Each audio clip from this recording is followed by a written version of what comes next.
Welcome to icon India. Icon India మీరు prepare అవుతున్నటువంటి groups exams కోసం కరెంట్ ఎకానమీని అందించడం జరుగుతూ ఉంది.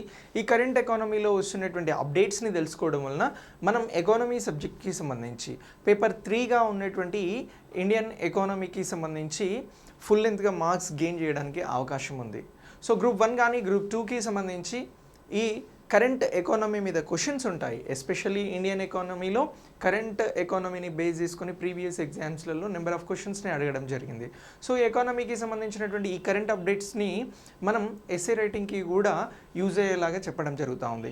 సో మీరు గ్రూప్ 1 గ్రూప్ 2కి సంబంధించిన ప్రిపరేషన్లో ఉంటే ఐకాన్ ఇండియా అందిస్తున్నటువంటి ఈ క్లాసెస్ మీకు 100% యూజ్ అవుతాయి. ఫుల్ లెంత్ క్లాసెస్ కోసం మీరు ఐకాన్ ఇండియా యాప్ని డౌన్లోడ్ చేసుకోండి. సో మరి ఈరోజు కరెంట్ ఎకానమీకి సంబంధించి భారత ఆర్థిక వ్యవస్థలో వస్తున్నటువంటి మార్పులు ఏవైతే ఉన్నాయో ఆ మార్పులకి సంబంధించి మనం ఎప్పటికప్పుడు తెలుసుకోవడం వలన మంచి స్కోరింగ్కి అవకాశం ఉంటుంది. సో మరి ఏ టాపిక్ని డిస్కస్ చేయబోతున్నాము అని అంటే export promotions capital goods scheme అని చెప్పేసి అంటా ఉన్నాం. సో ఇది ఒక పథకం. ఈ పథకానికి సంబంధించి ఏమంటున్నాం, ఎగుమతుల ప్రమోషన్స్కి సంబంధించినటువంటి క్యాపిటల్ గూడ్స్ పథకం అని అంటున్నాం. దాన్ని export promotion capital goods scheme అని అంటున్నాం. ఈ స్కీమ్స్కి సంబంధించి ఇటీవల కొన్ని విధానాలు అనేవి సడలించడం జరిగింది. సరే, ఈ స్కీమ్ ఎప్పుడు వచ్చింది? ఇందులో మనం ఎక్స్పోర్ట్ అనేటువంటి పదం వాడుతూ ఉన్నాం.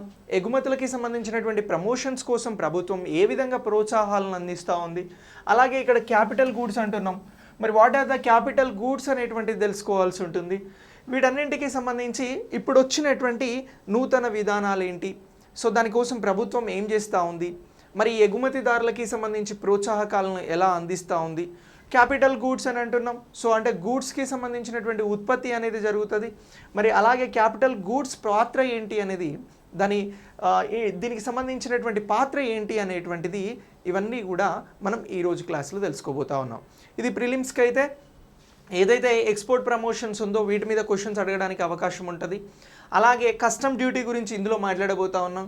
ఏదైతే పన్నులు ఉంటాయో ఆ పన్నులకి సంబంధించి ట్యాక్సెస్కి సంబంధించినటువంటి అంశాలను గురించి క్వశ్చన్స్ అడగడానికి అవకాశం ఉంటుంది. కాబట్టి ఆ పాయింట్ ఆఫ్ వ్యూలో ప్రిలిమ్స్కి ఇది యూజ్ అవుతుంది. సో దెన్ మెయిన్స్ లెవెల్లో కూడా ఇటీవల భారత ప్రభుత్వం ఎక్స్పోర్ట్ ప్రమోషన్స్కి సంబంధించినటువంటి క్యాపిటల్ గూడ్స్ స్కీమ్స్కి సంబంధించి మీరు అబ్జర్వ్ చేసినటువంటి విషయాలు ఏంటి అని చెప్పేసి అడగడానికి అవకాశం ఉంటుంది. సో అప్పుడు మనం ఈ ప్రైమరీ ఇన్ఫర్మేషన్ని గుర్తుంచుకోగలిగితే, దీన్ని ఒక్కసారి అండర్స్టాండ్ చేసుకోగలిగితే మనం ఈజీగా ఆన్సర్ ఇచ్చే అవకాశం ఉంటుంది. సో అలా ఈజీగా ఆన్సర్ ఇవ్వడానికి ప్రైమరీగా ఉన్నటువంటి విషయాలతో పాటు ఇప్పుడు కొత్తగా వచ్చినటువంటి విధానాలను గురించి కూడా ఒకసారి తెలుసుకుందాం. సో ఇది క్లియర్గా ఒక స్కీమ్ అంటున్నాం. ఎందుకోసము అని అంటే భారతదేశంలో జరుగుతున్నటువంటి ఉత్పత్తిని ఎగుమతి చేసేందుకు తీసుకొచ్చినటువంటి స్కీమ్గా గుర్తుంచుకోవాల్సి ఉంటుంది. సో దీనికి సంబంధించి ఎక్స్పోర్ట్ ప్రమోషన్లో మరి క్యాపిటల్ గూడ్స్ స్కీమ్ అని అంటున్నాం. సో ఇటీవల వాణిజ్య మరియు పరిశ్రమల మంత్రిత్వ శాఖ అనేది దీనికి సంబంధించినటువంటి అనుమతులు ఏవైతే ఉంటాయో ఆ అవసరాలను తగ్గించడం కోసం, వ్యాపారాన్ని మరింత సులభతరం చేయడం కోసం దీన్నే మనం ఈజ్ ఆఫ్ డూయింగ్ బిజినెస్ అని అంటున్నాం. మీకు ప్రీవియస్ క్లాస్లో చెప్పడం జరిగింది. వరల్డ్ బ్యాంక్ అనేది ఈజ్ ఆఫ్ డూయింగ్ బిజినెస్కి సంబంధించి ఉన్నటువంటి ర్యాంకింగ్స్ని ఇస్తూ ఉంది. ఈజ్ ఆఫ్ డూయింగ్ బిజినెస్ అని అంటే వ్యాపారం సులభతరంకి సంబంధించినటువంటిది. ఏమంటున్నాం, వ్యాపారం అనేది సులభతరం చేసేటువంటి అంశం. సో మరి ఈ వ్యాపార సులభతరంకి సంబంధించినటువంటి ఈజ్ ఆఫ్ డూయింగ్ బిజినెస్ ఏదైతే ఉందో సో దానికి సంబంధించి వరల్డ్ బ్యాంక్ అనేది ర్యాంకింగ్ ఇస్తూ ఉంది అని చెప్పినాం. సో వ్యాపారాన్ని సులభతరం చేసేందుకు ఈజ్ ఆఫ్ డూయింగ్ బిజినెస్ కోసం, అలాగే ఎక్స్పోర్ట్స్ని పెంచేందుకోసం ఎవరు అనుమతులు ఇస్తూ ఉంటారు అని అంటే ఎవరైతే కామర్స్ మినిస్టర్ ఉంటారో, సో ఈ కామర్స్ మినిస్టర్ ఎవరున్నారు ప్రస్తుతం సెంట్రల్లో అంటే పీయూష్ గోయల్ గారు ఉన్నారు. ఎవరున్నారు? పీయూష్ గోయల్ గారు ఉన్నారు. సో ఈ మంత్రిత్వ శాఖకి సంబంధించి, ఏ మంత్రిత్వ శాఖ? వాణిజ్యం మరియు పరిశ్రమల మంత్రిత్వ శాఖకి సంబంధించి పీయూష్ గోయల్ గారు ఈ సంబంధిత మంత్రిగా ఉన్నారు. సో ఈ మంత్రిత్వ శాఖ అనేది ఎగుమతుల ప్రమోషన్స్కి సంబంధించి ఇచ్చేటువంటి అనుమతులు ఏవైతే ఉన్నాయో వాటిని మరింత సులభతరం చేసి భారతదేశంలో ఎక్స్పోర్ట్స్ అనేవి చాలా ఈజీగా ఉన్నాయి అని చెప్పేసి ఒక మెసేజ్ని పంపించడం కోసం అని చెప్పేసి ఇటీవల ఏం చేసినారు అని అంటే ఈ ఎక్స్పోర్ట్స్ ప్రమోషన్ క్యాపిటల్ గూడ్స్కి సంబంధించి ఈపీసీజీ పథకం ఏదైతే ఉందో దీనికి సంబంధించినటువంటి విధానాలకి మార్పులను ఇవ్వడం జరిగింది. అంటే విధానాలు ఏవైతే ఉన్నాయో ప్రీవియస్గా ఇది ఉంది, ఏది ఉంది, ఈ ఎక్స్పోర్ట్స్ ప్రమోషన్ క్యాపిటల్ గూడ్స్ అనేది ఉంది. దీన్ని మొదటిసారి ఎప్పుడు తీసుకొచ్చారు అని అంటే 1990లో తీసుకురావడం జరిగింది. సో మరి ఇలా 1990లో వచ్చినటువంటి ఎక్స్పోర్ట్స్ ప్రమోషన్ క్యాపిటల్ గూడ్స్కి సంబంధించి ఉన్నటువంటి ప్రస్తుత నిబంధనలను సడలించారా లేదా ఇటీవల అని అంటే సింగిల్ మార్క్ క్వశ్చన్కు ఎస్ సడలింపులు చేశారు అని చెప్పేసి మనం గుర్తుంచుకోవాల్సి ఉంటుంది. సో మరి ఇది ఏ మంత్రిత్వ శాఖ పరిధిలోకి వస్తుంది అని చెప్పేసి ఎగ్జామ్లో అడగచ్చు. అప్పుడు మనం ఏం చెప్పాలి, కామర్స్ అండ్ ఇండస్ట్రియల్ మినిస్ట్రీకి సంబంధించినటువంటి శాఖ పరిధిలోకి వస్తుంది అని గుర్తుంచుకోవాలి. వాణిజ్యం మరియు పరిశ్రమల మంత్రిత్వ శాఖ పరిధిలోకి వస్తుంది అని చెప్పేసి ప్రత్యేకంగా గుర్తుంచుకోవాల్సి ఉంటుంది. సో ఇప్పుడు ఈ విధానాలను సడలించారు కాబట్టి దీన్ని మనం కరెంట్ ఎకానమీ రిలేటెడ్గా నేర్చుకోవడం జరుగుతూ ఉంది. ఇది దేనికి అప్లికేబుల్ అవుతుంది అని నేను చెప్తా ఉన్నా, ఎక్స్పోర్ట్స్ ఇష్యూస్కి అప్లికేబుల్ అవుతుంది, కస్టమ్ డ్యూటీస్కి అప్లికేబుల్ అవుతుంది, అలాగే సడలించినటువంటి విధానాల వలన పెరుగుతున్నటువంటి ఎగుమతులు, జరుగుతున్నటువంటి ఉత్పత్తి, వీటన్నింటికి కూడా ప్రాధాన్యత ఉంటుంది. క్వశ్చన్ సింగిల్ లైన్లో వచ్చినా అంటే 1 మార్క్కి వచ్చినా, క్వశ్చన్ 10 మార్క్స్కి వచ్చినా, ఎలా వచ్చినా కూడా మనం ఆన్సర్ చేసేలాగా తయారవ్వాలి. సో మరి ఇక్కడ క్యాపిటల్ గూడ్స్ అని చెప్పేసి మనం మాట్లాడడం జరుగుతూ ఉంది. క్యాపిటల్ గూడ్స్ అంటే ఏంటి? గూడ్స్ అంటే తెలుసు మనకి, వస్తువులు అని అంటాం. మరి క్యాపిటల్ గూడ్స్ అంటే ఏంటి? సో వెరీ సింపుల్, ఏం లేదు. ఈ క్యాపిటల్ గూడ్స్ అనేది ఏంటి అని అంటే ఉత్పత్తి ప్రక్రియలో ఒక వస్తువును తయారు చేస్తూ ఉన్నాం. ఫర్ ఎగ్జాంపుల్ ఈ బోర్డ్ అనేది తయారవుతూ ఉంది. సో ఈ బోర్డ్కి సంబంధించినటువంటి వివిధ రకాల వస్తువులను తీసుకొని ఈ బోర్డ్ అనేది తయారు చేయడం జరుగుతూ ఉంది. స్క్రీన్ కావచ్చు, దీనికి సంబంధించినటువంటి అవుట్లైన్ కావచ్చు, దీంట్లో ఉన్నటువంటి సాఫ్ట్వేర్ కావచ్చు, హార్డ్వేర్స్ కావచ్చు. సో ఇలాంటివన్నీ కూడా వివిధ రకాలైనటువంటి వస్తువులు. సో ఇవన్నీ కలవడం ద్వారా ఏమవుతుంది అని అంటే ఒక బోర్డ్ అనేది తయారవుతుంది.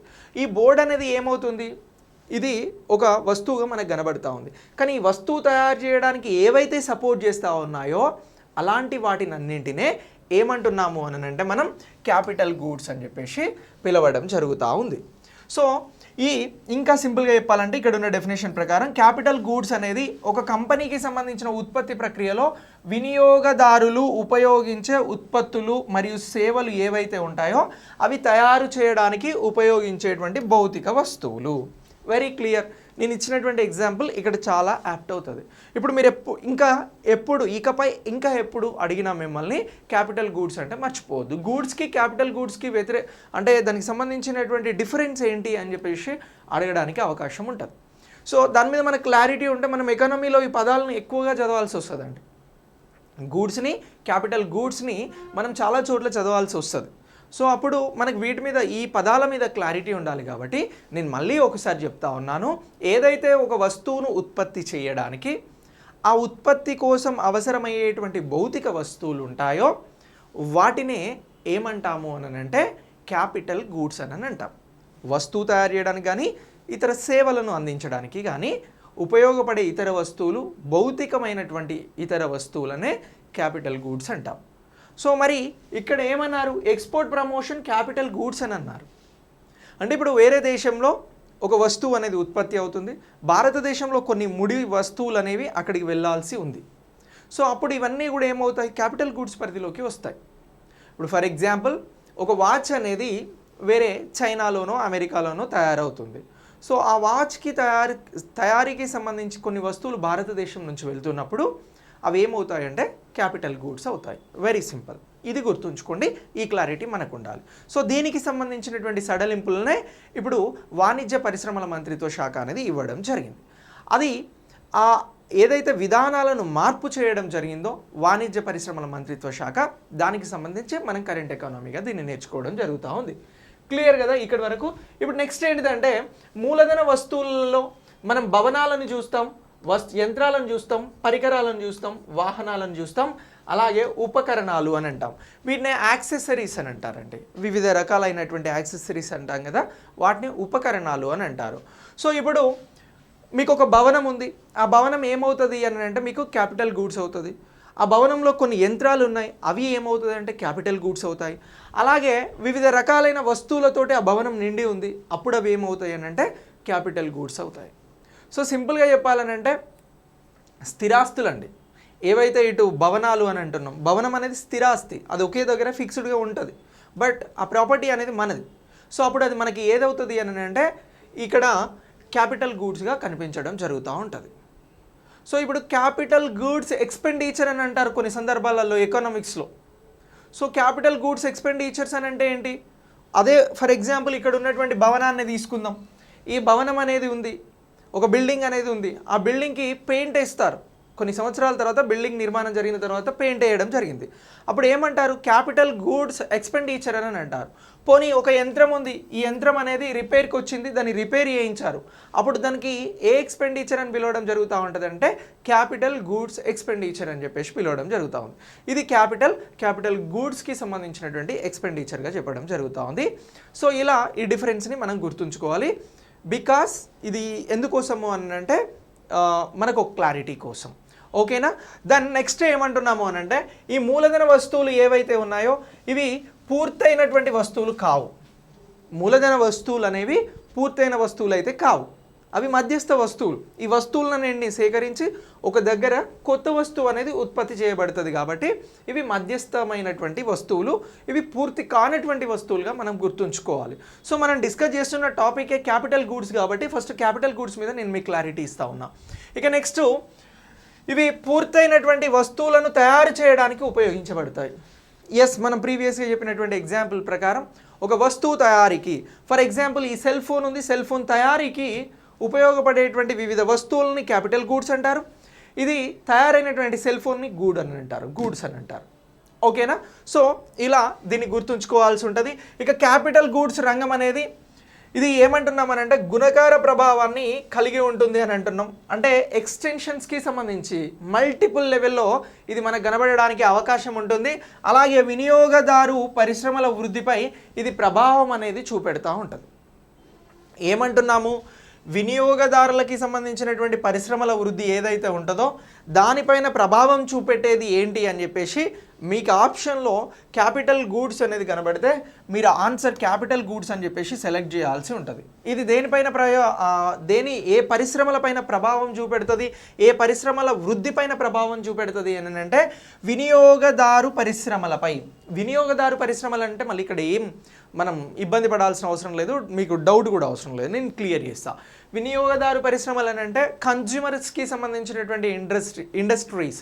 సో ఏవైతే మనం ఉపయోగించేటువంటి వస్తువులు ఉంటాయో మనం ఏమవుతాం? వినియోగదారులు అవుతాం. సో అలాంటి వస్తువులకి సంబంధించిన వృద్ధిపై, పరిశ్రమల వృద్ధిపై ప్రభావం చూపెట్టేది ఏంటి అని అంటే capital goods. So for example, ఇంకా బెస్ట్ ఎగ్జాంపుల్ చెప్పాలి అని అంటే ఇప్పుడు భారతదేశంలో ఒక వస్తువు ఉత్పత్తి అవుతుంది. ఆ వస్తువుకి సంబంధించినటువంటి క్యాపిటల్ గూడ్స్ అనేవి ఎక్కడి నుంచి రావాలి అని అంటే మనకి ఉక్రెయిన్ లేదా రష్యా నుంచి రావాలి. ఇప్పుడు ఆ రెండు దేశాల నుంచి ఇక్కడికి వచ్చే ఛాన్స్ అనేది లేదు, ఎందుకంటే యుద్ధం జరుగుతుంది. వచ్చినా కూడా చాలా సమయం పడుతుంది. బట్ ఆ వస్తువులు వస్తేనే భారతదేశంలో వస్తువు తయారవుతుంది అన్నప్పుడు అప్పుడు వినియోగదారుల పరిశ్రమల వృద్ధిపై ప్రభావం చూపెడుతున్నట్లే కదా. సో అదే ఎగ్జాంపుల్ని ఇక్కడ మనం అడాప్ట్ చేసుకోవాల్సి ఉంటుంది. సో అలా దీనికి సంబంధించి క్లిష్టమైన ఇన్పుట్ను అందించడం కానీ తయారీ కార్యకలాపాలకి సంబంధించినటువంటి పరిధిలో మిగతా రంగాలకు యంత్రాలు పరికరాలు అందించడంలో అత్యంత కీలకమైనటువంటి పాత్ర పోషించేది ఏంటి అని అంటే ఇక్కడ మనకు కనిపించేటువంటి ఈ క్యాపిటల్ గూడ్స్. ఓకేనా? సో క్యాపిటల్ గూడ్స్కి ఇంత ప్రాధాన్యత ఉంది కాబట్టి దీనికి సంబంధించి 1990లోనే ఈ స్కీమ్ని లాంచ్ చేయడం జరిగింది, ఈ విధానాన్ని తీసుకురావడం జరిగింది. ఇప్పుడు ఈ విధానంలో మార్పులు తీసుకొచ్చారు, ఇటీవల తీసుకొచ్చారా లేదంటే ఎస్ తీసుకొచ్చారు అని చెప్పేసి మనం చెప్పాల్సి ఉంటుంది. సో మరి ఈ ఈపీసీజీ ఎక్స్పోర్ట్ ప్రమోషన్ క్యాపిటల్ గూడ్స్కి సంబంధించినటువంటి పథకం గురించి, అసలు ఈ పథకం అంటే ఏమిటి అనేది కూడా ఒకసారి చాలా క్లియర్గా తెలుసుకుందాం. నేను చెప్పాను మీకు వస్తువులు కానీ సేవలు కానీ గూడ్స్ అండ్ సర్వీసెస్ ఏవైతే ఉంటాయో వాటి ఉత్పత్తి నాణ్యతను పెంపొందించేటువంటి లక్ష్యంతో వస్తువులకి సంబంధించి సేవలకి సంబంధించి ఉత్పత్తి నాణ్యత అనేది పెరగాలి, ప్రొడక్షన్ క్వాలిటీ అనేది పెరగాలి అని చెప్పేసి ప్రొడక్ట్ క్వాలిటీ కోసం అని చెప్పేసి మూలధన వస్తువుల దిగుమతిని సులభతరం చేయడానికి ఈ క్యాపిటల్ గూడ్స్, దీన్నే తెలుగులో ఏమంటున్నామంటే మూలధన వస్తువులు. మళ్ళీ మూలధన వస్తువులు అంటే మనం ఏం కన్ఫ్యూజ్ అవ్వద్దు. సో మూలధన వస్తువులను సులభతరం చేయడానికి ఏం చేసినారు అని అంటే ఈపీసీజీ పథకంను 1990లోనే ప్రారంభించడం జరిగింది. ఎందుకోసం తీసుకొచ్చారు ఈపీసీజీ స్కీమ్ని అని అంటే ఒకటి ఉత్పత్తిని కానీ సేవలను కానీ వాటిలో ఉన్నటువంటి నాణ్యతను మరింత పెంచేందుకోసం అని చెప్పేసి మూలధన వస్తువుల దిగుమతిని సులభతరం చేయడానికి అంటే భారతదేశానికి వేరే దేశాల నుంచి వస్తువులను దిగుమతి చేసుకోవడం కోసం ఈ స్కీమ్ని 1990లో లాంచ్ చేయడం జరిగింది. సో దీని ద్వారా భారతదేశం అంతర్జాతీయ ఉత్పాదక పోటీతత్వాన్ని పెంచుతుంది అని చెప్పేసి కూడా భావించడం జరిగింది. ఉత్పాదకత అంటే ఏంటి అనంటే ఇగో ప్రొడక్టివిటీ. సో ఈ ప్రొడక్టివిటీ ఏదైతే ఉందో సో దీనికి సంబంధించినటువంటి కాంపిటీషన్ని పెంచుతుంది అని చెప్పేసి అంతర్జాతీయ స్థాయిలో భారతదేశం ఈ ప్రొడక్టివిటీకి సంబంధించిన కాంపిటీషన్ను పెంచుతుంది అని చెప్పేసి ఈ నిర్ణయం తీసుకోవడం జరిగింది. ఇక ఈ పథకం కింద తయారీదారులు ప్రీ ప్రొడక్షన్, అలాగే ప్రొడక్షన్, అలాగే పోస్ట్ ప్రొడక్షన్, ఒక వస్తువు తయారీ ముందు, తయారయ్యేటప్పుడు, తయారైన తర్వాత ఏం చేస్తారు అనంటే వస్తువుల కోసం క్యాపిటల్ గూడ్స్పై ఎలాంటి కస్టమ్ డ్యూటీని విధించకుండా దిగుమతి చేసుకోవచ్చు. ఇక సెకండ్ హ్యాండ్ క్యాపిటల్ గూడ్స్ ఏవైతే ఉంటాయో వాటికి సంబంధించి కూడా ఈపీసీజీ స్కీమ్ కింద ఎలాంటి పరిమితి లేకుండా దిగుమతి చేసుకోవచ్చు. ఇక్కడ ఈ 2 పాయింట్లను మనం చాలా క్లియర్గా అబ్జర్వ్ చేయాల్సి ఉంటుంది. ఒకటి ఏమంటున్నామనంటే ఒక వస్తువు తయారీకి సంబంధించి ప్రీ ప్రొడక్షన్ అంటున్నాం, ప్రొడక్షన్ అంటున్నాం, పోస్ట్ ప్రొడక్షన్ అంటున్నాం. వాటికి సంబంధించి ఈ క్యాపిటల్ గూడ్స్ ఏవైతే ఉంటాయో ఎలాంటి కస్టమ్ డ్యూటీ అనేది లేకుండా వీటిని దిగుమతి చేసుకోవచ్చు. ఎవరు దిగుమతి చేసుకుంటారు? ఎవరైతే పరిశ్రమలను రన్ చేస్తున్నటువంటి వ్యాపారులు, బిజినెస్ మ్యాన్స్ ఉన్నారో వారు ఒక వస్తువు తయారు చేస్తున్నప్పుడు, ఆ ప్రొడక్షన్ జరుగుతున్నప్పుడు దానికంటే ముందు కానీ దాని తర్వాత కానీ సో ఎలాంటి కస్టమ్ డ్యూటీస్ అనేవి లేకుండా వస్తువులను దిగుమతి చేసుకోవచ్చు. ఒక వస్తువును దిగుమతి చేసుకున్నప్పుడు దానిపైన ట్యాక్స్ అనేది చెల్లించాల్సి ఉంటుంది. ఇక్కడ వస్తువు తయారీ కోసం దిగుమతి చేసుకుంటున్నటువంటి క్యాపిటల్ గూడ్స్ ఏవైతే ఉన్నాయో ఇవి ప్రొడక్షన్లో కానీ, ప్రీ ప్రొడక్షన్లో కానీ, పోస్ట్ ప్రొడక్షన్లో కానీ సో ఈ సందర్భాలలో దిగుమతి చేసుకున్నప్పుడు ఎలాంటి కస్టమ్ డ్యూటీ అనేది పే చేయని అవసరం లేదు అనేది నెంబర్ 1 పాయింట్. నెంబర్ 2 ఏంటి అని అంటే సెకండ్ హ్యాండ్ క్యాపిటల్ గూడ్స్. ఇవేమో ప్రైమరీగా వస్తున్నటువంటి క్యాపిటల్ గూడ్స్ అంటే ఫస్ట్ హ్యాండ్తో వస్తున్నటువంటి, అవే కాకుండా సెకండ్ హ్యాండ్ వేరే దేశాలలో కొన్ని వస్తువులు వాడారు, భారతదేశంలో కొత్త పరిశ్రమ కానీ పాత పరిశ్రమ కానీ రన్ అవుతున్నప్పుడు అక్కడ ఉన్నటువంటి పాత వస్తువులకి సంబంధించి కూడా ఇక్కడికి దిగుమతి చేసుకోవాలి అని అనుకున్నా కూడా వాటిపైన కూడా కస్టమ్ డ్యూటీ చెల్లించని అవసరం లేదు అని చెప్పేసి చెప్పడం జరుగుతూ ఉంది. సో ఇక దీని తర్వాత ఈ మూలధన వస్తువుల దిగుమతిపై కస్టమ్ సుంకం యొక్క బాధ్యతను చెల్లించడం కానీ మినహాయింపులకి సంబంధించి అధికారం జారీ చేసినటువంటి తేదీ నుంచి 6 సంవత్సరాల లోపు ఎటువంటి మూలధన వస్తువుల దిగుమతి పైన పేమెంట్ అనేది చేయని అవసరం లేదు. కానీ ఏం చేయాలి అని అంటే 6 రెట్ల సుంకంతో సమానమైన ఎగుమతి విలువను ఇవి చేసి ఉండాలి. ఇప్పుడు వెరీ సింపుల్ అండి, నేను చెప్తాను మీకు అర్థమయ్యేలాగా. ఇప్పుడు నాకు ఒక పరిశ్రమ ఉంది, నేను ఈ పరిశ్రమలో కొత్త వస్తువుల ఉత్పత్తి కోసం కొన్ని క్యాపిటల్ గూడ్స్ని ఇక్కడికి దిగుమతి చేసుకుంటా ఉన్నాను. సో నాకు ప్రభుత్వం అనేది పర్మిషన్ ఇచ్చింది. ప్రభుత్వంలో ఎవరు ఇచ్చారు? వాణిజ్య మరియు పరిశ్రమల శాఖ అనేది నాకు పర్మిషన్ ఇచ్చింది. మీరు ఏదైతే వస్తువులను తయారు చేస్తూ ఉన్నారో ఆ వస్తువుల తయారీ కోసం మీరు వస్తువులను ఏదైతే ఈ మూలధన వస్తువులు ఉన్నాయో వాటిని దిగుమతి చేసుకోండి. మీరు ఎలాంటి కస్టమ్ డ్యూటీ పే చేయని అవసరం లేదు. కానీ మీకు ఇచ్చినటువంటి టైం నుంచి 6 సంవత్సరాల వరకు 6 ఇయర్స్ టైం ఇస్తున్నాం.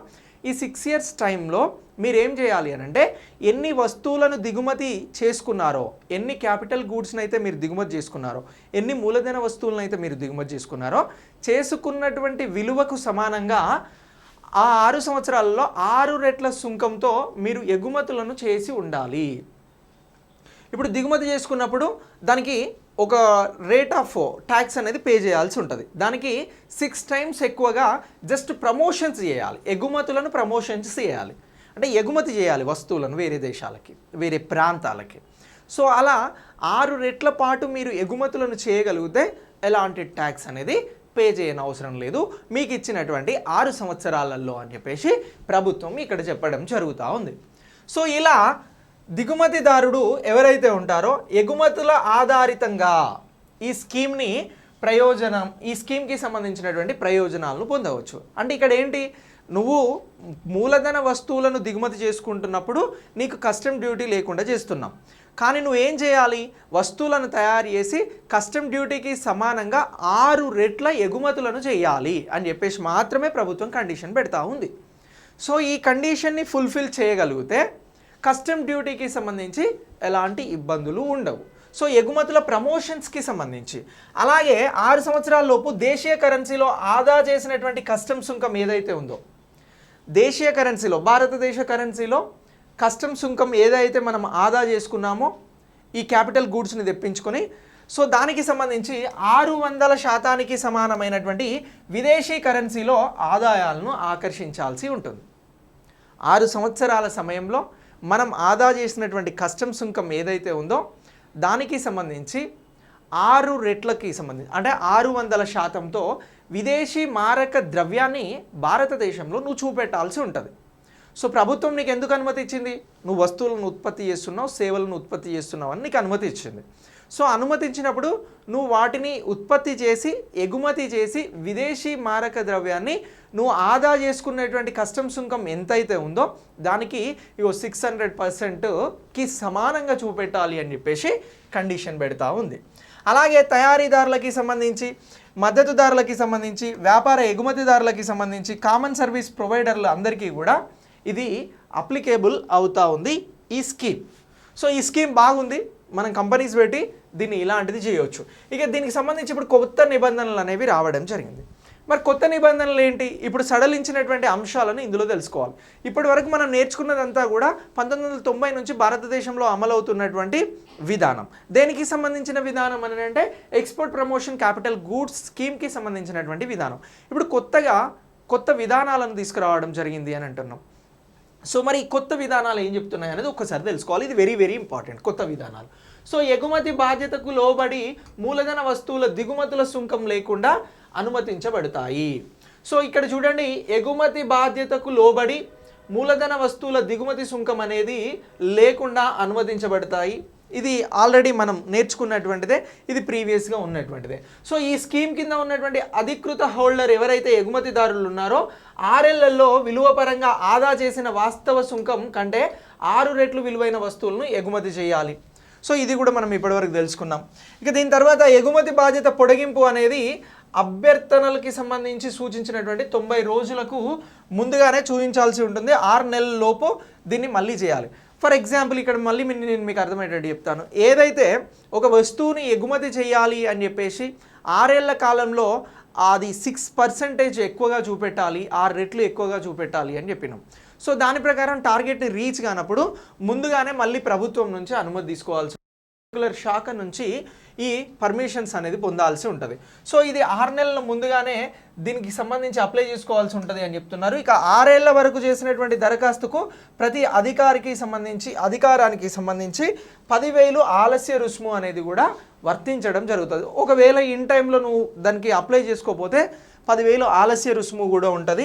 ఇక ఇప్పుడు ఉన్నటువంటి మార్పుల ప్రకారం ఏం చెప్తా ఉన్నారంటే బ్లాక్ల వారీగా ఎగుమతి బాధ్యత పొడిగింపు కోసం అభ్యర్థులు గడువు ముగిసిన తర్వాత 6 నెలల లోపు దీనికి సంబంధించి అప్లై చేసుకోవాల్సి ఉంటుంది. 6 నెలలు లేదా 6 ఏళ్ల వరకు చేసినటువంటి దరఖాస్తులకు ప్రతి అధికారికి సంబంధించి 10,000 రూపాయల ఆలస్య రుసుము అని ఉంటుంది. సో ఇది ఎన్ని రకాలుగా దరఖాస్తు చేసుకుంటామో అలా ప్రతి అధికారికి సంబంధించి కూడా ఒకవేళ లేట్ అయితే లేట్ ఫీ కింద 10,000 రూపాయలను ఒక్కొక్కరికి చెల్లించాల్సి ఉంటుంది డిపార్ట్మెంట్లో ఉన్నటువంటి అధికారులకి అని అంటున్నారు. ఇక అలాగే ఈ ఎక్స్పోర్ట్ ప్రమోషన్స్ క్యాపిటల్ గూడ్స్ స్కీమ్స్కి సంబంధించి డిఫాల్ట్ స్క్రిప్ట్స్లకి సంబంధించి ఎవరైతే ఉంటారో MEISకి సంబంధించి భారతదేశం నుంచి సరుకుల ఎగుమతికి సంబంధించినటువంటి పథకం. సో ఇది ఎక్స్పోర్ట్స్ ఇంపోర్ట్స్కి సంబంధించినటువంటి స్కీమ్. సో దీనికి సంబంధించి అలాగే ఎగుమతి ఉత్పత్తిపై సుంకాలు లేదా పన్నులకి సంబంధించిన ఉపశమనం అనేది ఒకటి ఉంది. రాష్ట్ర మరియు కేంద్ర పన్నులకి సంబంధించి లేవీల తగ్గింపు కానీ దీని ద్వారా కస్టమ్ సుంకం చెల్లించే సౌకర్యం ఏదైతే ఉందో ఇది ఉపసంహరించబడింది అని చెప్పేసి కూడా ఈ కొత్త విధానంలో చెప్పడం జరుగుతూ ఉంది. సో మరి ఈ పథకం ద్వారా కలిగేటువంటి ప్రయోజనాలు ఏంటి? సో ఇంతకుముందు మనం విధానాలను గురించి మాట్లాడినాం. ఇప్పుడు ఈ పథకం ద్వారా జరిగే ప్రయోజనాలు ఏంటి అని అంటే ఈ exports promotion capital goods scheme కింద ఎగుమతులను ప్రోత్సహించడానికి ఇది ప్రత్యేకంగా ఉద్దేశించబడినది. సరే, ఎగుమతులను ప్రోత్సహిస్తే భారతదేశానికి వచ్చే లాభం ఏంటి సార్ అంటే విదేశీ మారక ద్రవ్యం వస్తుంది. ఇక విదేశీ మారక ద్రవ్యం నిల్వలు స్ట్రాంగ్గా ఉంటే ఆ దేశంలో ఆర్థిక సంక్షోభాన్ని ఎదుర్కోవడానికి చాలా ఎక్కువ అవకాశాలు ఉంటాయి. ఇప్పుడు శ్రీలంక పడుతున్న ఇబ్బంది అదే కదా. ఆ దేశంలో విదేశీ మారక ద్రవ్యం అనేది తగ్గిపోయింది కాబట్టి IMF చుట్టూ భారత్ను ఇతర దేశాలను సహాయం చేయమని అడుగుతూ ఉంది. సో విదేశీ మారక ద్రవ్యం అనేది ఎక్కువ ఉండాలి అని అంటే భారతదేశం నుంచి వస్తువులు అనేవి ఎక్కువగా ఎగుమతి అవ్వాల్సినటువంటి అవసరం ఉంది. సో దీనికోసమనే ఈ ఎగుమతుల ప్రోత్సాహం కోసం దీన్ని తీసుకురావడం జరిగింది. ఇక ఈ పథకం సహాయంతో భారత ప్రభుత్వం ఎగుమతిదారులకి సంబంధించినటువంటి ప్రోత్సాహకాలు, ఆర్థిక సహాయాన్ని అందించడం జరుగుతూ ఉంది. మరి ఎగుమతులు చేయాలి అని అంటే ఏం కావాలి? ఆర్థిక సహాయం కావాలి, ఇతర బెనిఫిట్స్ని చూపెట్టినప్పుడే వ్యాపారంలో లాభం ఉంటే ఎవరైనా ముందుకు వస్తారు. అలాంటివన్నీ కూడా ఈ పథకం ద్వారా అందించబడుతుంది అని చెప్తా ఉన్నారు. ఇక భారీ ఎగుమతిదారులకి సంబంధించి ఈ నిబంధనల నుంచి ప్రత్యేకంగా ప్రయోజనం అనేది పొందవచ్చు. ఈ పథకం కింద నిర్దేశించబడినటువంటి బాధ్యతను, అలాగే దాదాపు అసాధ్యం కానటువంటి అంశాలను కూడా పరిగణలోకి తీసుకొని ప్రత్యేకంగా ఉత్పత్తిని పూర్తిగా చేసి ఇతర దేశాలలో విక్రయించడానికి సంబంధించినటువంటి వారికి ఈ పథకం అనేది మరింత ఎక్కువగా ఉపయోగపడుతుంది. సో ఎగుమతిని ప్రోత్సహించడానికి ఇతర పథకాలు ఏమైనా ఉన్నాయా? మరి భారతదేశంలో ఉత్పత్తి అయినటువంటి వస్తువులకి సంబంధించి ప్రమోషన్ చేసేందుకు ఈ పథకం అనేది ఉంది. మరి ఇలాంటి ఎగుమతులకి సంబంధించి ఇంకా ఏమైనా స్కీమ్స్ ఉన్నాయా అనేది కూడా ఒకసారి మనం తెలుసుకోవాల్సి ఉంటుంది. ఇఫ్ మనం ఎస్ఏ రైటింగ్ రాస్తే ఇవన్నీ కూడా మనకు చాలా చాలా ఎక్కువగా ఉపయోగపడతాయి. సో మరి ఎగుమతులకి సంబంధించి భారతదేశంలో ఉన్నటువంటి ఇతర పథకాలు ఏంటి అని అంటే, ఇగో ఫారెన్ ట్రేడ్ పాలసీ అనేది ఒకటి ఉంది, ఎఫ్టీపీ. సో దీనికి సంబంధించి 2015-20లో ఇది ప్రవేశపెట్టడం జరిగింది. అలాగే ఈ ఎక్స్పోర్ట్స్ ఇంపోర్ట్స్ కింద ఏదైతే ప్రభుత్వం ఉత్పత్తి అలాగే దేశాన్ని బట్టి వివిధ ప్రయోజనాలను కూడా ప్రత్యేకంగా అందించడం జరుగుతూ ఉంది, ఎక్స్పోర్ట్స్కి కానీ ఇంపోర్ట్స్కి కానీ. ఇక ఇలా ఈ పథకం అనేది కూడా ఎక్స్పోర్ట్స్ ఇంపోర్ట్స్కి సంబంధించి భారతదేశ పథకం నుంచి సేవల ఎగుమతికి సంబంధించినటువంటి మరొక అంశాన్ని కూడా తెలుసుకోవాలి. ఇక ఇది భారత విదేశీ వాణిజ్య విధానానికి సంబంధించి ఉంది. ఇక భారతదేశ విదేశీ వాణిజ్య విధానం 2015-20 అని చెప్పేసి మనం గుర్తుంచుకోవాల్సి ఉంటుంది. 5 సంవత్సరాల కోసం ఏప్రిల్ 2015లో ప్రవేశపెట్టబడిందే భారత విదేశీ వాణిజ్య విధానం. ఎప్పుడు తీసుకొచ్చారు? ఇది క్వశ్చన్. 2015 ఏప్రిల్లో తీసుకురావడం జరిగింది. ఏంటిది క్వశ్చన్? భారత విదేశీ వాణిజ్య విధానం 2015-20 ఏ సంవత్సరంలో తీసుకొచ్చారు అని అంటే 2015 ఏప్రిల్లో తీసుకొచ్చారు. 5 సంవత్సరాల కోసం తీసుకొచ్చారు అని గుర్తుంచుకోవాలి. ఇక్కడ 2015-20 ఇవ్వకపోవచ్చు, అప్పుడు డైరెక్ట్ భారత వాణిజ్య విధానం 2015-20 కోసం వచ్చిందనంటే ఎస్ వచ్చింది అని చెప్పేసి దీన్ని గుర్తుంచుకోవాల్సి ఉంటుంది. సో అలాగే ఇంతకుముందు ఈ పథకానికి సంబంధించి 2009-14 వరకు ఆర్థిక సంవత్సరంలో సర్వ్డ్ ఫ్రమ్ ఇండియా స్కీమ్ అని చెప్పేసి తీసుకురావడం జరిగింది. ఆ తర్వాత దీనికే భారత విదేశీ వాణిజ్య విధానం 2015-20 అని తీసుకురావడం జరిగింది. 2009-14 వరకు భారత విదేశీ వాణిజ్య విధానంను ఏమని పిలిచారు అని అడుగుతారు. అప్పుడు మన ఆన్సర్ ఏముండాలి? సర్వ్డ్ ఫ్రమ్ ఇండియా స్కీమ్ అని చెప్పేసి ఉండాలి. ఏమంటున్నాం? ఇగో సర్వ్డ్ ఫ్రమ్ ఇండియా స్కీమ్. ఇది ఎప్పటి నుంచి ఎప్పటి వరకు? 2009-14 వరకు అని అంటున్నాం. ఇక ఎగుమతి ఉత్పత్తులపై సుంకాలు లేదా పన్నుల మినహాయింపు. ఈ ఎగుమతులకి సంబంధించినటువంటి ఉత్పత్తి ప్రొడక్షన్ ఏదైతే ఉందో దీనిపైన ఈ వేసేటువంటి పన్నులు ఏవైతే ఉన్నాయో వాటికి మినహాయింపు కోసం ఇగో భారతదేశంలో ఎగుమతులను పెంచడానికి GST, goods and service tax ఏదైతే ఉందో దానికి సంబంధించి ఇన్పుట్ క్రెడిట్స్ అనేవి ఇవ్వడం జరుగుతుంది. ఇన్పుట్ ట్యాక్స్ క్రెడిట్ ఐటీసీ అని అంటాం. ఇన్పుట్ ట్యాక్స్ క్రెడిట్ అనేది ఎగుమతులకు ఇస్తున్నారా, ఎగుమతులను ప్రోత్సహించడానికి భారతదేశం నుంచి అంటే ఎస్ ఇస్తున్నారు అని చెప్పేసి చెప్పాల్సి ఉంటుంది. సో అది కూడా ఆటోమేటిక్ వేలో జస్ట్ మీరు ఏదైనా ఎగుమతులు చేసి ఉంటే జిఎస్టీ సబ్మిట్ చేసేటప్పుడు ఆటోమేటిక్గా అవి ఎంటర్ చేసి ఆ డీటెయిల్స్ని చూసుకొని క్లియర్ చేసేస్తారు. ఇక నెక్స్ట్ రాష్ట్ర మరియు కేంద్ర పన్నులకి సంబంధించి లేవీల తగ్గింపు అని అంటున్నాం. ఇక మార్చి 2019లో ప్రకటించబడినటువంటి జిఎస్టీ ద్వారా తిరిగి చెల్లించడానికి రాష్ట్ర మరియు కేంద్ర విధులు ఏవైతే ఉన్నాయో పన్నుల కోసం ఈ ఆర్ఓఎస్సిటిఎల్ అనేది ప్రత్యేకంగా అందించబడతా ఉంది. సో ఇలా ఈ జిఎస్టీకి సంబంధించినటువంటి తగ్గింపులు అనేవి కూడా మనం ఇక్కడ చూడడం జరుగుతూ ఉంది. సో ఇలా మనం ఈ ఎక్స్పోర్ట్ ప్రమోషన్స్ క్యాపిటల్ గూడ్స్కి సంబంధించినటువంటి స్కీమ్ని గురించి తెలుసుకోవాల్సి ఉంటుంది. సో వెరీ క్విక్గా చెప్పాలి అని అంటే export promotions capital goods scheme అనేది భారతదేశంలో ఒక వస్తువును ఉత్పత్తి చేయడం కోసం విదేశాల నుంచి ఇతర ప్రాంతాల నుంచి తీసుకునేటువంటి వస్తువులపైన ఎలాంటి కస్టమ్ డ్యూటీ పే చేయకుండా జస్ట్ ఎగుమతుల ద్వారా ఆ ఏదైతే తగ్గించుకున్నటువంటి కస్టమ్ డ్యూటీ ఉందో దానికి 6 times చూపెట్టాల్సి ఉంటుంది. సో దీనికోసం విధి విధానాలను మార్చింది. ఎక్స్పోర్ట్స్ కోసం భారత్ అనేది ఎక్కువగా ప్రాధాన్యతని ఇస్తుంది. దీనికోసం జిఎస్టీ కానీ ఇతర పథకాలను కానీ అమలు చేయడం జరుగుతూ ఉంది. భారత విదేశీ వాణిజ్య విధానం అనేది కూడా తీసుకురావడం జరిగింది. ఇవన్నీ కూడా ఇందులో very very very important. So మీకు సింపుల్గా ఇటీవల exports promotion capital goods schemes గురించి భారత్ తీసుకొచ్చినటువంటి విధానాలలో మీరు అబ్జర్వ్ చేసింది ఏంటి అని అడగచ్చు. ఈ పాయింట్లన్నీ గుర్తుంచుకొని మీరు సింపుల్గా ఒక డిస్క్రిప్టివ్ రాయగలిగితే మీ ఆన్సర్కి మంచి మార్క్స్ రావడానికి అవకాశం ఉంటుంది. ఓకేనా? Thanks for watching.